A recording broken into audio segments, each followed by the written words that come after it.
Good morning, friends, and welcome to another Wellness Wednesday. I have a very busy day today, so I'm trying to get this done early. I have a couple things I wanted to chat about today, a couple of just little updates or changes that I have been noticing that I thought I would pass along. I did a what I eat in a day video, or I filmed it a couple days ago, and I talked a little bit about what I'm going to be talking about on this video in that video, but you're not going to see that video until maybe tomorrow. I'll have to see what my schedule looks like. But it prompted me when I was doing that to make a Wellness Wednesday video and just chat about these little things that I have noticed. First off, I want to talk about my electrolytes and my electrolyte supplementation. You guys know I talk about electrolytes all the time. I started taking them almost a year ago now. I think May was my very first order from Redmond Relight, and I did a video all about electrolytes and kind of shared my experience with them and how they literally changed my life. I will link that video up in the cards if you want, more detail if you haven't heard that story yet. But seriously life-changing. So many issues that I had resolved. I feel like it got my body to a place where it was finally ready to lose weight. So it was a really big key in actually, letting my body release weight finally that I had been holding on to for so long. I feel like the electrolytes really helped regulate my appetite. They helped me with my sleep. I'm not getting up at night to go to the bathroom anymore. I sleep all the way through, 8 hours, no problem. And if you have watched my What I Eat in a Day videos or my electrolyte video, you know that I have been taking a pretty high dose of electrolytes. I have my big 40-ounce cup, and I have been putting 2 scoops in each one, and I usually fill that up at least twice in the day. So that's 80 ounces of liquid, and that's 4 servings of electrolytes. And basically I have been drinking to thirst and not like trying to force a specific amount. That's just kind of how much I'm thirsty for throughout the day, and that just is what it turned out to be. And I had been at that level for quite a few months now. I just felt like that was my happy place. Well, some changes have occurred that I find very interesting. So I started noticing some stuff a few weeks ago. The first thing I started noticing was when I would take an Epsom salt bath in the evening. And Epsom salt is magnesium, so you absorb the magnesium through your skin, and so it's a great way to supplement magnesium. But I noticed every time I would take an Epsom salt bath, I would start to feel like the onset of leg cramps. Like I'd wake up early in the morning, and I never got like a full Charlie horse or anything like that. It wasn't anything too bad, but it was like where you wake up and you kind of feel like the beginnings of a Charlie horse, and you have to stretch out your legs and, work it out. And I just thought that was so strange, because usually supplementing with more magnesium relaxes your muscles. And if you're having cramps, you can supplement magnesium or do Epsom salt baths to help with it. But interestingly, the symptoms of being deficient in these certain minerals are very, very similar or the same as getting too much of these minerals. So that was my first key, that maybe I have, built up some stores, or maybe my kidneys are functioning more healthfully and I don't need quite as much of the electrolytes as I had been supplementing. The next thing that piqued my interest was that all of a sudden I felt like things that used to be too salty for me didn't taste as salty anymore. I have never been a salty person where I just want lots and lots of salt. My husband is like that, where he'll just dump salt. It's like his favorite thing. He craves salt. I've never been like that. And even as a kid, I remember, those giant pretzels that you would get at the mall or whatever. If I had one of those, I would pick off the big chunks of salt and throw them away, and I'd just eat the pretzel without the salt. I've just never, ever been a salt person. And there was a certain type of bacon, a certain brand of bacon that I didn't really enjoy because I felt like it was too salty. And it happened to be the kind that was on sale the other week. And so I bought it and I made it and I ate some, and I was like, this is not salty. This tastes fine. So that was another thing that just kind of piqued my interest. I don't know if it is necessarily related. I just thought it was interesting. And then the last thing that I started to notice recently is that because I drink to thirst, I typically will start feeling like I need my electrolytes or need some liquid mid-morning, somewhere around 9 or 10. And I was just finding that I was going longer without thinking about it. And it would be like lunchtime or later, and I'd realize I hadn't mixed up my electrolyte drink yet. I think I was just not getting as dehydrated as quickly in the morning. And since I'm not like on a schedule trying to get supplements in every day, it's just kind of an intuitive thing that I do with drinking my electrolytes. I just ended up drinking less. So because of all of these little clues, my thought is that I don't need as much of the electrolyte supplementation as I used to. I firmly believe that the amount that I have been taking over the last several months was perfect for me for those months. And I feel like I needed to, I don't know exactly the mechanisms. I don't know if it's just filling up stores of minerals. That could be part of it. I don't know if it's my kidneys just being at a healthier place now. And so they're able to manage things and balance things better than they used to because of the supplementation that I've been doing. I don't know the mechanism. All I know is practically what it means for me as I move forward. And what I have done to adjust is basically I just cut in half the amount of electrolyte powder that I've been putting in my cup. So I have been mixing the Perfect Keto Daily Electrolytes and the Redmond Relight. I really like that combination, just mostly for flavor and for the taste of it.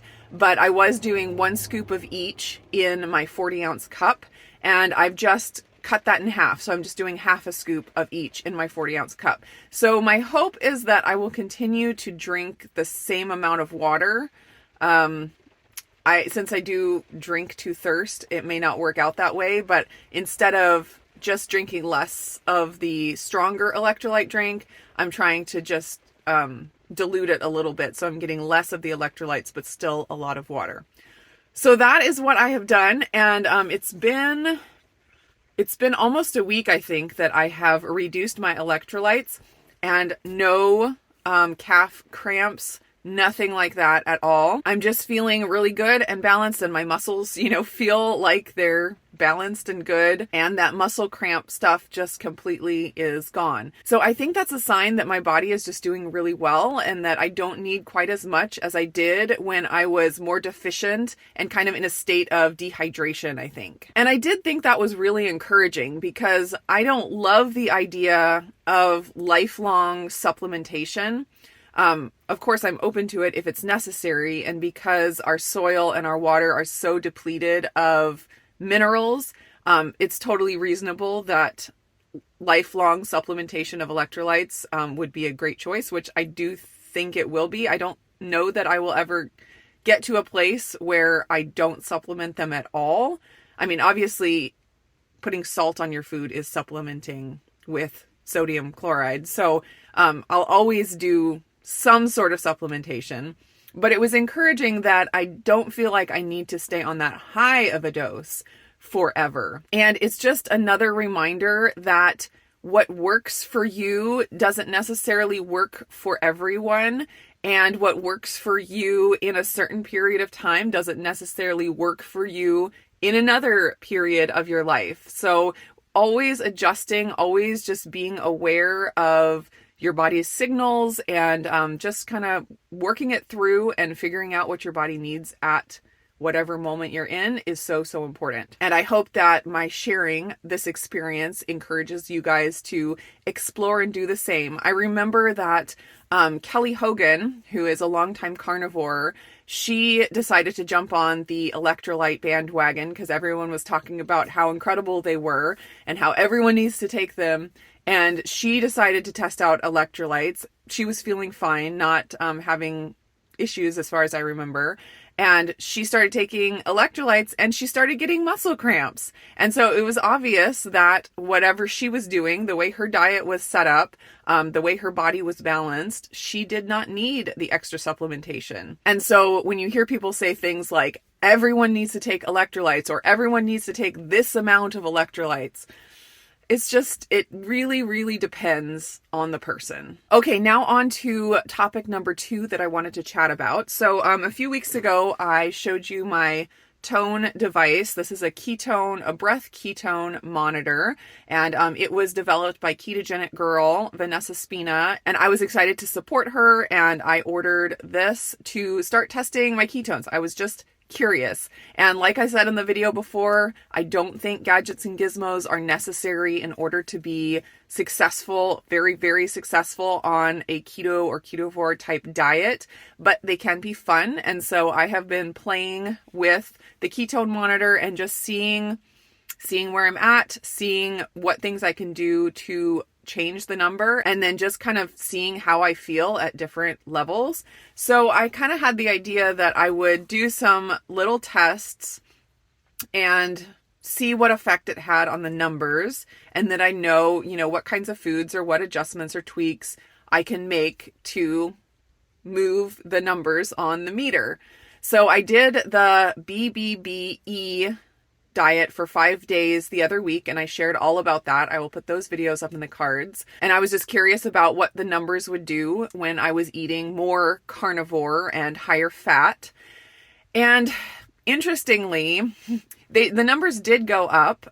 They went up. I was at like a 10, 11, 12 range, and they went up to a 13, 14, 15 range. And like I mentioned before, the breath ketones are similar to blood ketones, but they're a little different. But like a 10 on the breath ketone meter would be like a 1.0 millimolar on blood ketones. Not exactly correlated, but close. So my numbers when I did BBBE did go up just a little bit, but not as much as I expected.